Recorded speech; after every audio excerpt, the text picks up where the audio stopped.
നമസ്കാരം. ഇടുക്കി ലൈവ് വാർത്തകളിലേക്ക് സ്വാഗതം. ഏവർക്കും ശിശുദിനാശംസകൾ. ഞാൻ മിത്രവിന്ദ ബിബിൻ.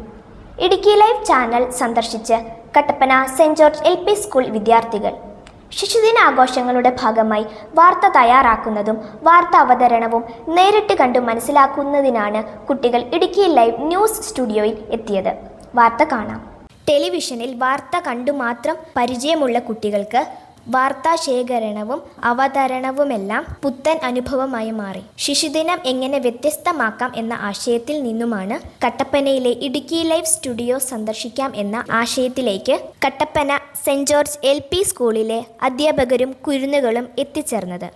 സ്റ്റുഡിയോയിലേക്ക് എത്തിയ കുട്ടികളെ ഇടുക്കി ലൈവ് അംഗങ്ങൾ ശിശുദിന കാർഡുകളും മധുരപലഹാരങ്ങളും നൽകിയാണ് വരവേറ്റത്. കുട്ടികളെയും അധ്യാപകരെയും Idukki live managing director Vipin Vijayan ഓഫീസിലേക്ക് സ്വാഗതം ചെയ്തു. വാർത്താ ശേഖരണം, അവതരണം, വാർത്താ എഡിറ്റിംഗ്, ക്യാമറ കൈകാര്യം ചെയ്യുന്ന രീതി എന്നിവയെപ്പറ്റി Idukki live news chief S Suryalal class നയിച്ചു. വാർത്ത ശേഖരിക്കുന്ന രീതിയെപ്പറ്റി സീനിയർ റിപ്പോർട്ടർ JB ജോസഫ്, വാർത്താ അവതരണത്തെപ്പറ്റി അവതാരികയായ നിമ്മി മഞ്ചേരിക്കളം എന്നിവരും ക്യാമറ എഡിറ്റിംഗ് എന്നിവയെപ്പറ്റി ക്യാമറമാൻ അനന്തു എബി, എഡിറ്റർ അനൂപ് ഗോപി എന്നിവരും ക്ലാസ് എടുത്തു. തുടർന്ന് ശിശുദിന വാർത്തകളും വായിച്ചാണ് കുരുന്നുകൾ മടങ്ങിയത്. വാർത്താ വായനയുടെ പുറകിൽ പിന്നണിയിൽ നടക്കുന്ന പ്രവർത്തനങ്ങൾ നമ്മുടെ കുട്ടികൾക്ക് ഒരു നേരനുഭവത്തിലൂടെ അവർക്ക് നൽകിയ നിങ്ങൾക്ക് ഒരുപാട് നന്ദി പറയുന്നു. പ്രിയപ്പെട്ട ഇടുക്കി ലൈവ് പ്രവർത്തകരെ, ഞങ്ങൾക്ക് ഒരു വാർത്ത എങ്ങനെയാണ് രൂപപ്പെടുന്നതെന്ന് ഞങ്ങൾക്ക് പഠിപ്പിച്ചു തന്ന എല്ലാവർക്കും ഞാൻ വളരെ നന്ദി പറയുന്നു.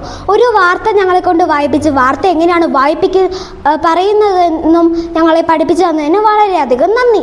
വാർത്തയുടെ ലോകത്തെപ്പറ്റി മനസ്സിലാക്കി തന്ന ഇടുക്കി ലൈവ് അംഗങ്ങൾക്ക് നന്ദി പറഞ്ഞാണ് കട്ടപ്പന സെന്റ് ജോർജ് LP സ്കൂളിലെ അധ്യാപകരും കുട്ടികളും മടങ്ങിയത്. Idukki live news Kattappana.